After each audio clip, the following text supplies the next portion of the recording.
ഇന്ന് വരെ നാട്ടിൽ നിന്ന് മീൻ പിടിക്കാത്ത ഞാൻ ന്യൂസിലൻഡിലെ തോട്ടിൽ നിന്ന് പോയി മീൻ പിടിച്ച കഥ അതൊരു വല്ലാത്ത കഥയാണ്.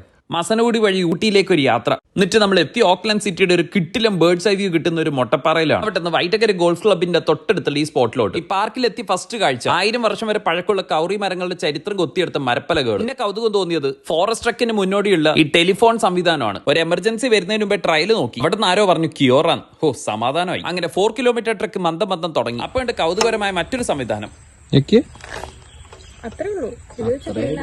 അടിപൊളി എന്ന് പറഞ്ഞ് പിന്നെയും നടന്നു. പിന്നെ നമ്മുടെ മാൻഡേറ്ററി ബ്രഷ് ഇൻസ്പെക്ട് സ്പ്രേ പരിപാടി 2017 കൗറി ഡൈബാക്കിന് അടച്ചതിന് ശേഷം റീസെന്റ് തുറന്നതാണ് ഈ Cascade Kauri regional park. More than 50 metre നീളം വരുന്ന കൗറി മരങ്ങളുടെയും ടോട്ടർ മരങ്ങളുടെയും ഇടയിലുള്ള ഈ ബോർഡ് വാക്ക് തുടങ്ങി ഞങ്ങൾ. അപ്പൊ ഉണ്ട് പന്തം കണ്ട 2 പെരിച്ചാഴികളെ കണ്ട്.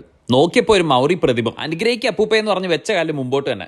അപ്പോഴാണ് ആ വെച്ച കാലിന്റെ അടിയിലുള്ള വൈറ്റക്കര അരുവി കണ്ടത്. മുന്നിലുള്ള കാട്ടുചെടികളെ തൃണവൽക്കരിച്ച് ഞാൻ നേരെ നീങ്ങി. ശേഷം ഈലിനെ പിടിക്കുന്ന ലൈവ് വീഡിയോ.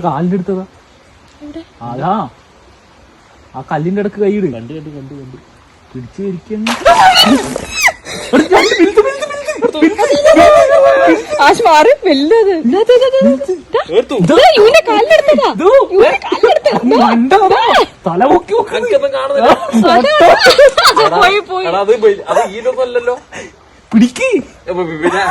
പിടിക്കാനുള്ള ധൈര്യം ചോർന്ന് തിരിച്ചു പോയപ്പോ ഗേറ്റ് അടച്ച്. അപ്പൊ എല്ലാം മനസ്സിലായി ഓട്ടോമാറ്റിക് ഗേറ്റ് ആണ്. അപ്പൊ നേരെ വീട്ടിലോട്ട്.